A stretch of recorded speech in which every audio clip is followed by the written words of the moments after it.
Bienvenidos a esta clase magistral en la que vamos a repasar algunos aspectos de la investigación médico-legal en incendios, es decir, algunos aspectos sobre el estudio que realizamos en el caso de un incendio sobre el cadáver, como siempre en medicina legal, orientado con una visión más amplia a todo lo que es, en definitiva, en el fondo, el estudio y la investigación del incendio, en este caso como hecho de interés judicial, de interés criminológico. En primer lugar, tenemos que señalar, como a menudo hacemos en otras circunstancias en medicina legal, cuando hablamos, por ejemplo, del caso de la sumersión, que distinguimos entre un cadáver sumergido y un cadáver ahogado. En este caso también tenemos que tener en cuenta desde el principio que no necesariamente vamos a encontrarnos ante una muerte por el fuego. Vamos a encontrarnos, desde luego, con un cadáver, con un cuerpo que ha sufrido de una u otra manera los efectos del fuego, los efectos de ese agente térmico que podemos llamar, de otros elementos que rodean al fuego, de gases, etcétera, los efectos producidos sobre ese cadáver, sobre ese cuerpo. Y otra cuestión distinta en medicina legal, y que tendremos que contestar también, evidentemente, es la cuestión de si la causa de la muerte tiene su origen en ese fuego. En la foto que ponemos aquí a la izquierda tenemos el caso de un vehículo en el que aparece un cadáver carbonizado. Es un escenario que no es nada raro para nosotros, y precisamente aquí es donde tenemos que plantearnos estas preguntas. Se trata de un vehículo que se ha incendiado fruto de un accidente, por ejemplo, o se trata de un vehículo en el que se ha ocultado un cadáver y se ha prendido fuego al vehículo intentando ocultarlo. Quizás uno de los, como digo, uno de los escenarios más comunes también precisamente para ocultar un cadáver y las circunstancias de su muerte, a menudo es precisamente un vehículo de motor, por la facilidad de incendiarlo debido al combustible, etcétera, y porque el autor o la persona que ha perpetrado estos hechos tiende a pensar que va a pasar más desapercibido que en otro contexto. Los objetivos, por lo tanto, de la investigación médico-legal en el caso de un incendio, en el caso de la acción del fuego, serán, en primer lugar, la identificación, que en este caso adquiere un relieve especial frente a otros tipos de muerte por las dificultades que suele haber inherentes a los efectos que el fuego produce sobre el cadáver. Es una identificación en la que vamos a tener que recurrir a menudo ante la desfiguración que se ha producido de las facciones de la persona, desaparición incluso de huellas dactilares que nos va a imposibilitar realizar la necrorreseña. Vamos a tener que llevar a cabo una identificación basada fundamentalmente en el estudio odontológico, suele ser el más fiable en estos casos, aunque en unos casos de destrucción importante pues también se van a ver afectados.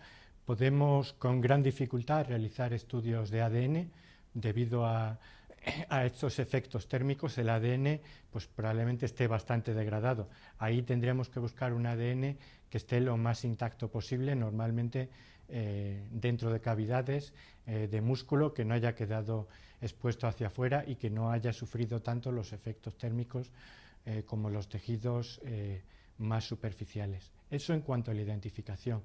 Luego tenemos la cuestión del diagnóstico. Aquí hemos puesto diagnóstico diferencial. No todo el diagnóstico es diagnóstico diferencial, pero en este caso nos planteamos a menudo fundamentalmente cuestiones de diagnóstico diferencial.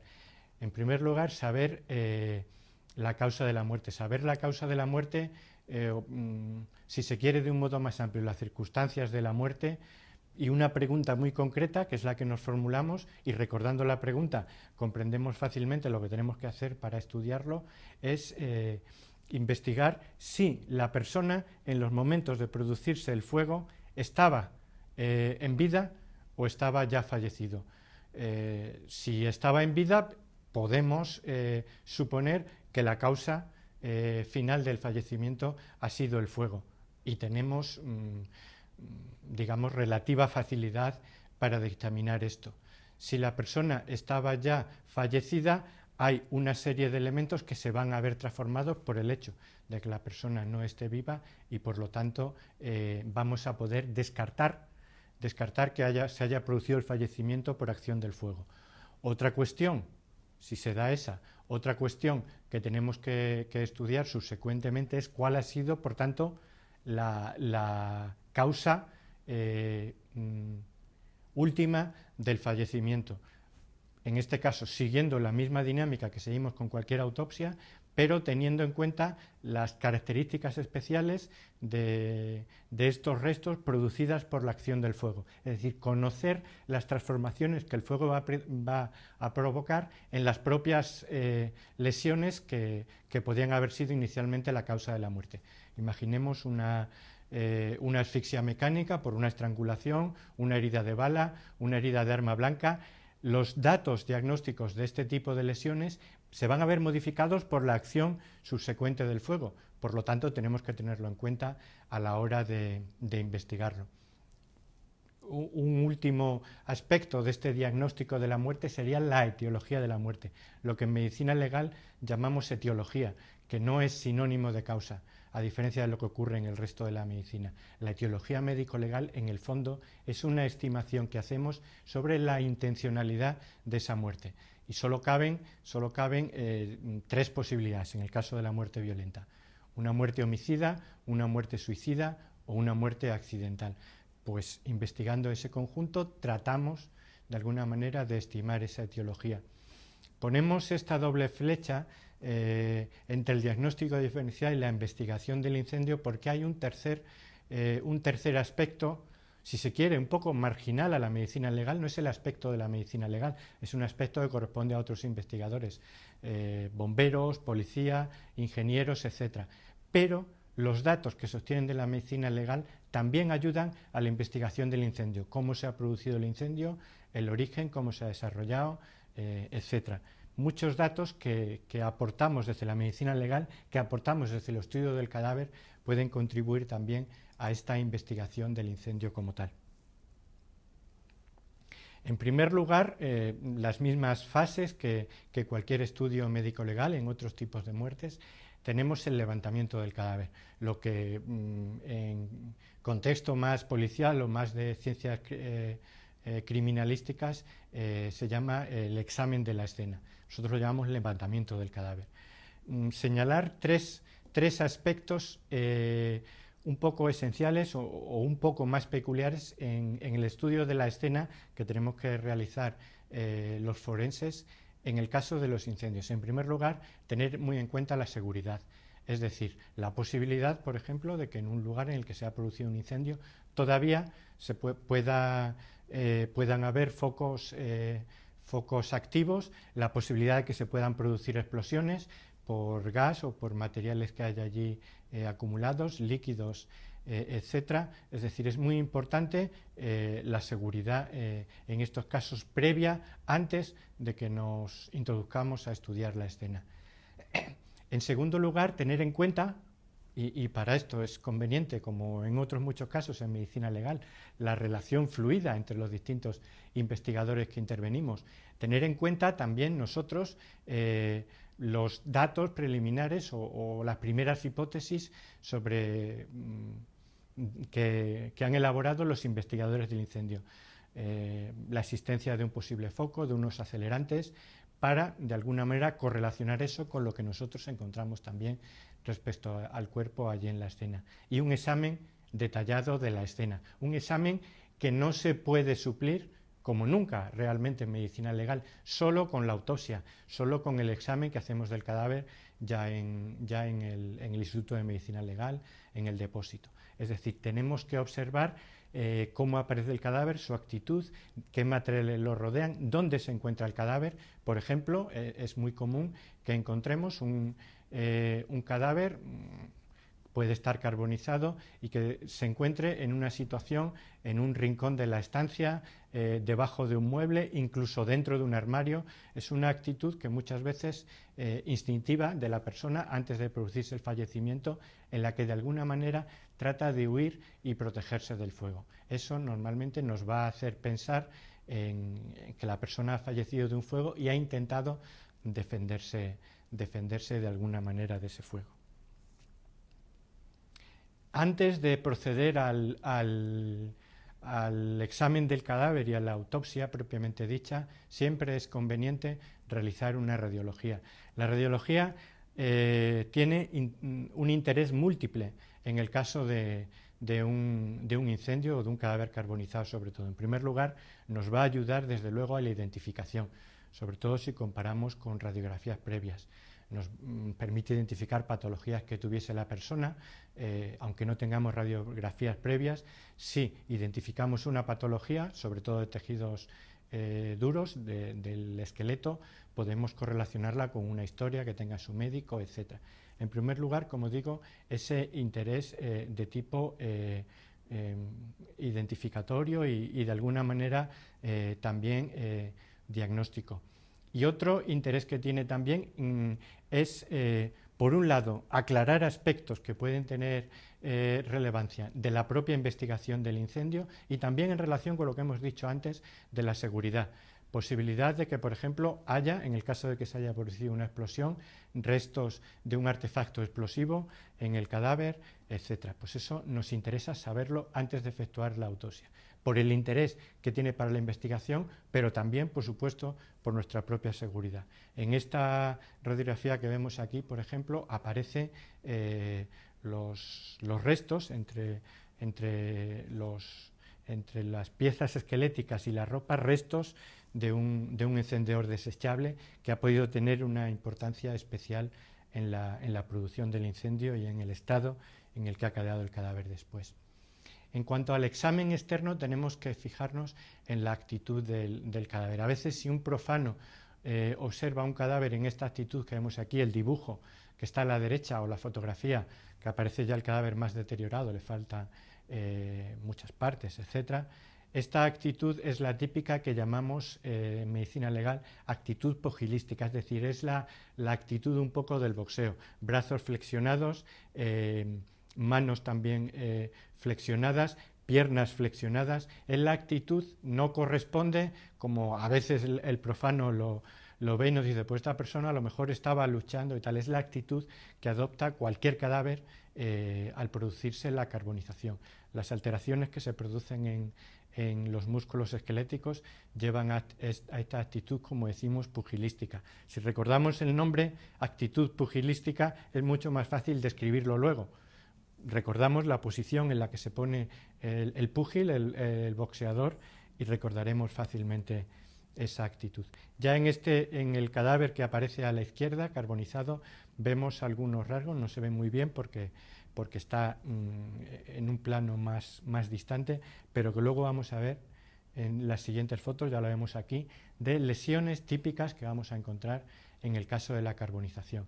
Tenemos a la izquierda las típicas lesiones aparentemente o que simulan mucho heridas por arma cortante, y tenemos a la derecha fracturas de cráneo. Estas son lesiones producidas por la propia carbonización, es decir, en el caso, digamos, la piel se raja, revienta ante la presión de los tejidos, también al perder su elasticidad, e incluso puede producirse un fenómeno como el que tenemos a la derecha, un estallido de todo el cráneo.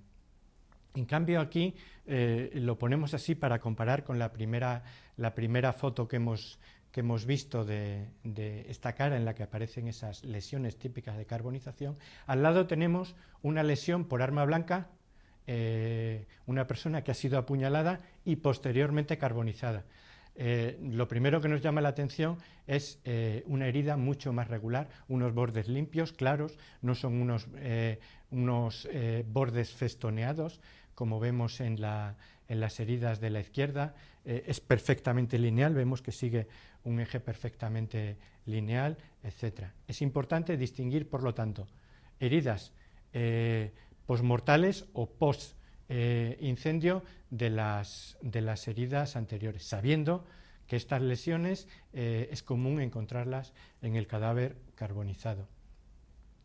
Aparte de lesiones, nos vamos a encontrar también variaciones en cuanto al caso, por ejemplo, los fenómenos cadavéricos.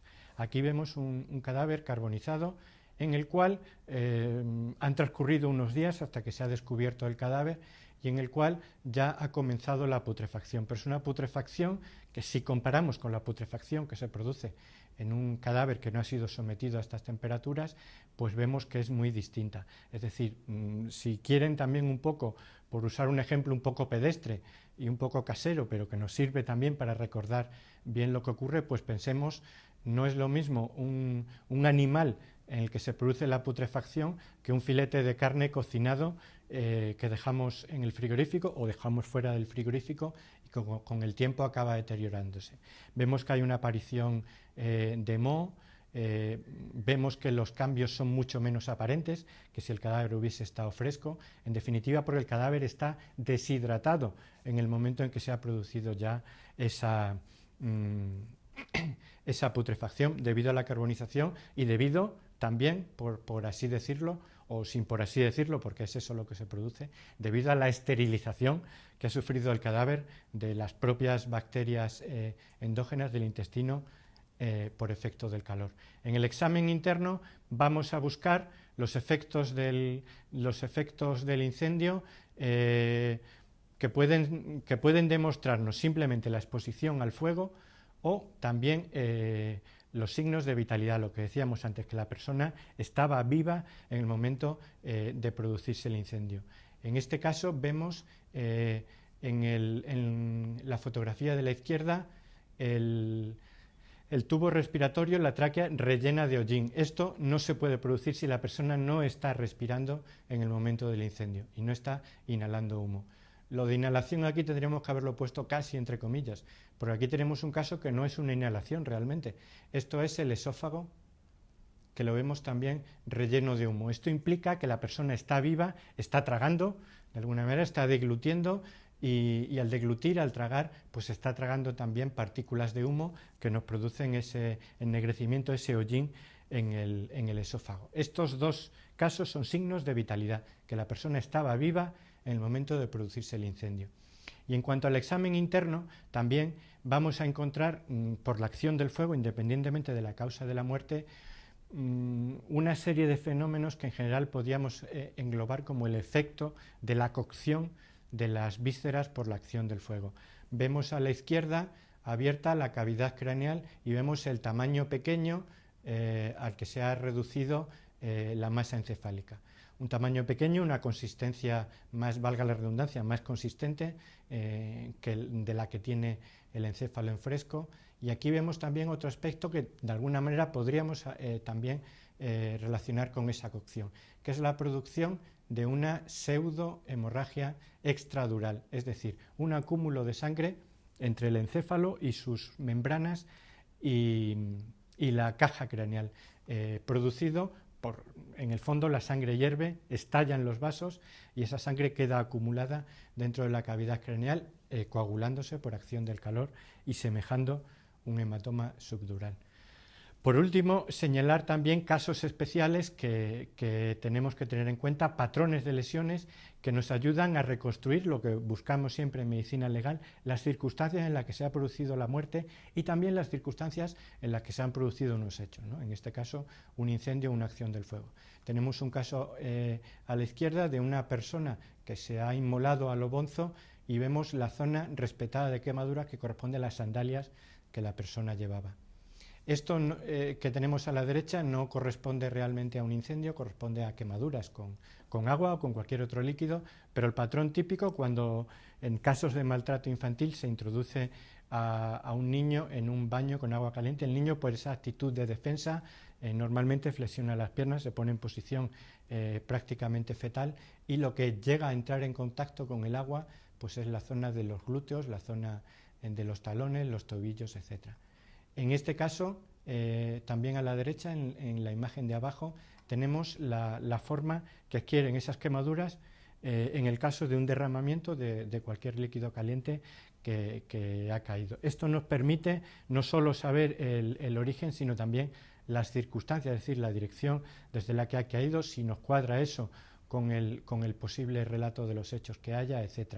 Otros hechos en los cuales también nos fijamos, que pueden parecer desde un punto de vista de la patología, si se quiere, general, triviales, pero que desde el punto de vista de la medicina legal tienen mucho interés, pues el chamuscamiento del vello, por ejemplo, pues podemos encontrar una persona no necesariamente carbonizada, que se haya conservado bastante bien, que haya muerto quizá por asfixia o que haya muerto por traumatismos en una explosión, pero según el patrón de chamuscamiento de ese vello, de